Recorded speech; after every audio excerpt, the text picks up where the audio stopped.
Hey guys and gals, while doing some holiday shopping last fall, I ran across a Sega Genesis classic game console. It is a clone system. It is made by AtGames. I bought this one at Bed Bath & Beyond for $40. I know there is a new one out now that has Mortal Kombat on it, but this is the one from last year. It has 80 built-in games, although only 40 of them are actual Sega Genesis games. The other ones are games that you would expect to see in something like the Action 52. Actually, let me take that back. They're nowhere near as bad as Action 52, but there's still not much of a point to the games. Some of them can be entertaining for a short amount of time. We'll see some of those later. Okay, so what do you get in the box? You get the console itself, and it's pretty small. That's definitely a good thing. You get two controllers, and they are wireless. There's a big negative with these, though. We will cover that. You get an instruction manual. It's actually, describes all of the games, which is something you don't see a lot, is an instruction booklet that actually has pages to it.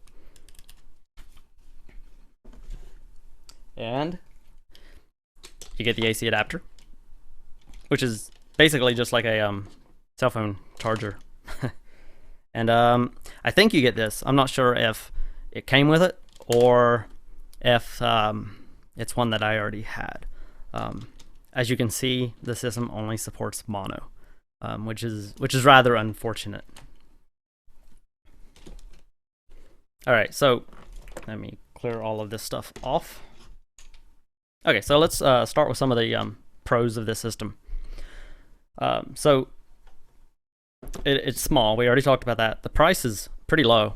You get 40 built-in games, stuff like Comic Zone, most of the Sonics, Eternal Champions, Kid Chameleon.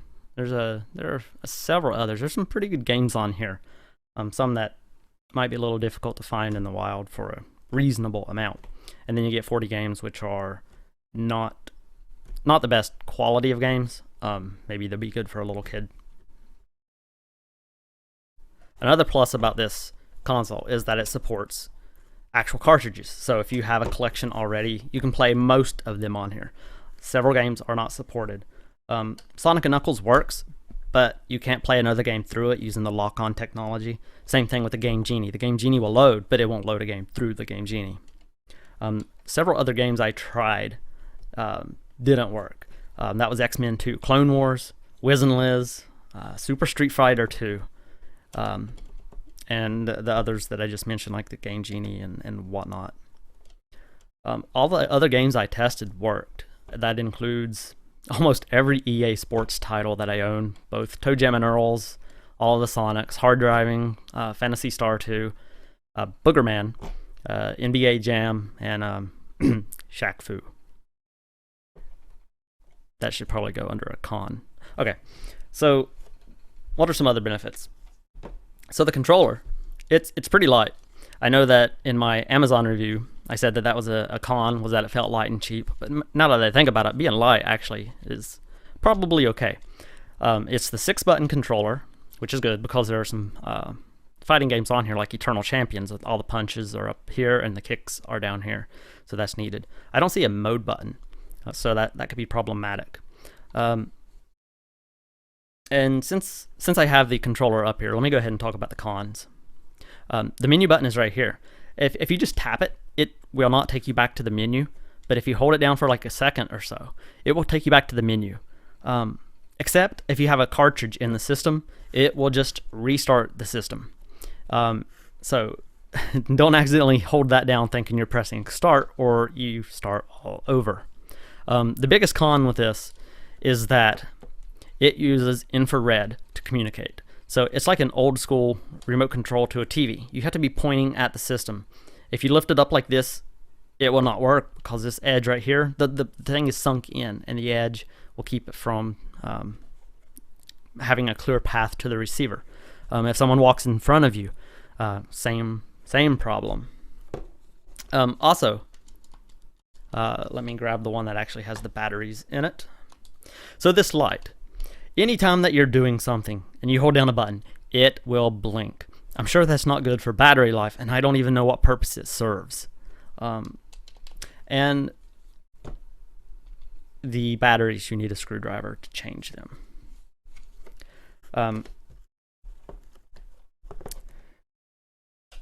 Oh, and the latency between this is actually pretty good. So, I mean, if you press a button, there's very little lag between the screen and the controller. Even while recording some gameplay, it was fine even then, and I expected there to be lag just because of the recording, but it was okay. Okay, so I know I touched on some of the cons with that, even though I was supposed to be doing the pros. But so some of the other cons are the collars. The collars just aren't right. You can see, I'll bring up a screen like right here, that you can see on the left, the collars look a little faded, and that is from the AtGames Sega Genesis console. And on the right, you see the Sega Genesis made by Sega. The collars are bright and vibrant. And also the background color that floods the background, like in Sonic, it's blue because they use the background color as part of the art. Some of these sprites had transparencies, and they used the background color for that, such as water. Okay, and the audio, I already mentioned that it's only mono. I don't know if you can mod this to get stereo out. Assuming you probably could. But the audio is also, it's pitch shifted in most games. Sonic the Hedgehog 1, it sounds pretty bad. And Phantasy Star 2, it sounds a little weird, but not bad. And some games like Boogerman, the music sounds okay. And stuff like Toe Jam and Earl, that sounds actually pretty good. We'll hear some of those examples in a bit whenever I go over the gameplay. Okay, so let's talk about some of the built-in games. So let me go ahead and flip this over. So you can see the top 40 are the games that come on there that are Sega Genesis. And they're alphabetical here, you can see. So you can see how there's Kid Chameleon that I was talking about. And Eternal Champions is right there. And there are some pretty good ones on here. There's not really any bad games on here. Okay, now let's talk about the bottom 40. So here you get these, they call them arcade games in the manual. And for example, this one, Mr. Balls. So whenever you load this game, most of the games actually have instructions when you load them, which is nice. It actually tells you what to do. But the object of this game is that you have to rescue these little creatures that look like balls, and they are stuck behind jail cells, or it almost looks like Hotel Mario, the way that the doors are set up. So if you open one door, then the doors that are adjacent to the left and right, and the bottom and the top, what they would do is they'll do the opposite of whatever this one does, or rather they'll reverse whatever their current state is. So if you bring this one out and there's one already here, he'll go back in, but these three would come out if they weren't there. I actually played that one for a little bit. It's not too bad. But some of these, like Panic Lift, you're just an elevator operator, and someone gets on and says what floor they want to get to, and they never say it again. You just have to remember when you get to that floor to let them off. So it's kind of hit and miss here, and they're mostly clones of other games, or some type of variation, like what is that game wherever you Sokoban? There's a game in here like that. However, the sprites are so tiny, it's really hard to play. Alright, so let's look at the in-game menu. So as you can see, the first games that it lists are the Sega Genesis games, because it knows those are the games that you probably bought the system to play. After that, it lists all of the arcade games that are built by the developer AtGames. Okay, so let's look at some of the AtGames games. These are the so-called arcade games according to the manual. So let's go ahead and look at Warehouse Keeper. This is a game that I was talking about that is similar to Sokoban. However, as you can see, the sprites are very small, so that kind of takes away from some of the enjoyment of it, especially for me. I am nearsighted and cannot see the TV very well. Alright, so let's look at another game. Let's look at Mr. Balls. This is the game I mentioned earlier, and as you can see, the graphics aren't too bad for what it is. Alright, so the point of this game is to free all of these little balls creatures whenever you open a door, the doors adjacent to it on the bottom, top, left, and right, they alternate. So if they were open, they close. If they were closed, they open. And there are various gameplays. One is random, which there's a random number of these balls creatures out already, and the goal is to get them all out. Alright, so let's look at another game. Let's look at Curling 2010. Alright, I'm back. Sorry about that. My camera did something weird. It froze, and then after I turned it off and on, it turned red, and it was just recording red, so I had to disconnect it and reconnect it and start recording again, and now it's okay. Alright, so the game that I was just mentioning was Curling 2010, or that I thought I was mentioning, but it froze. Anyways, so the object of this game is to get all your balls to the other... There's a lot of games that deal with balls. Okay, so you're trying to get the balls to the other side of the table, and what you do is you go left and right, and you grab the balls and you throw them, and if you hit the other player, then they freeze for 2 or 3 seconds. The AI doesn't do anything other than go left and right throwing balls. However, each round it does speed up. It kept me occupied for about 5 minutes. Alright, let's look at another game. This game is called Cross the Road. Very similar to Crossy Road, which I bought. You know, you buy anything for $1, right? And it's a blatant Frogger ripoff, except it's a person trying to cross the road and get to some building. I had this idea a while back to make a Frogger clone, and you were supposed to be this drunk trying to get across the road, and the variation of the game is that sometimes the guy will randomly go left or right. Maybe I'll go through with that and make that someday. Alright, so let's take a look at some side-by-side comparison so you can get an idea of the video. Alright, I'm back again. Sorry about that. My camera appears to be on its last leg. This time I tried connecting it to a different port, so hopefully it doesn't freeze up again.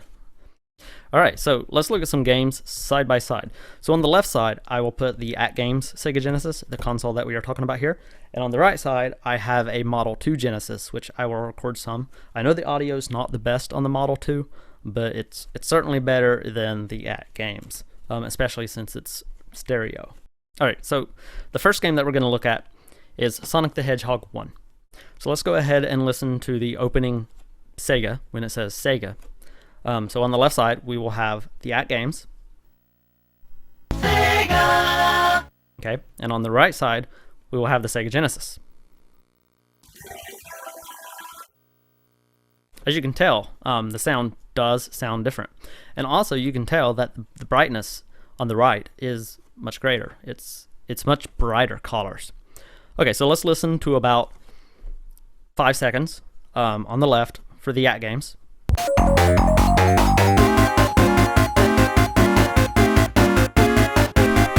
Alright, now let's listen to the Sega Genesis on the right for about 5 seconds.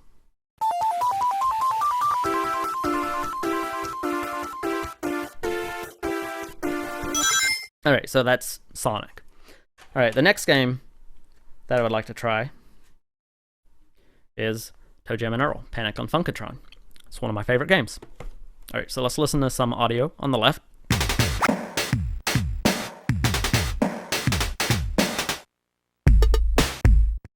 Alright, now on the right.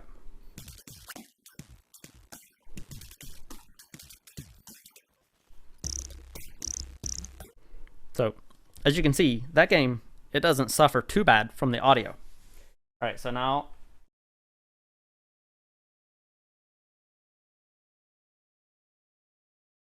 Alright, so the next game, let's listen to Phantasy Star 2. Okay, on the left, audio for about 5 seconds.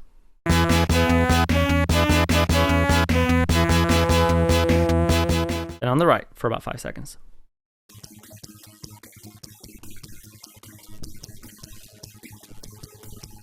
And as you can tell, the audio on the right sounds a completely different pitch. It sounds better, but it doesn't really sound bad in both cases. It does sound different, unlike Sonic, which actually does sound bad because it sounds flat.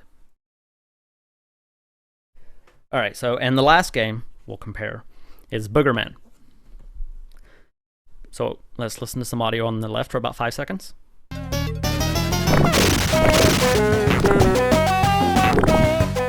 and then on the right for about 5 seconds.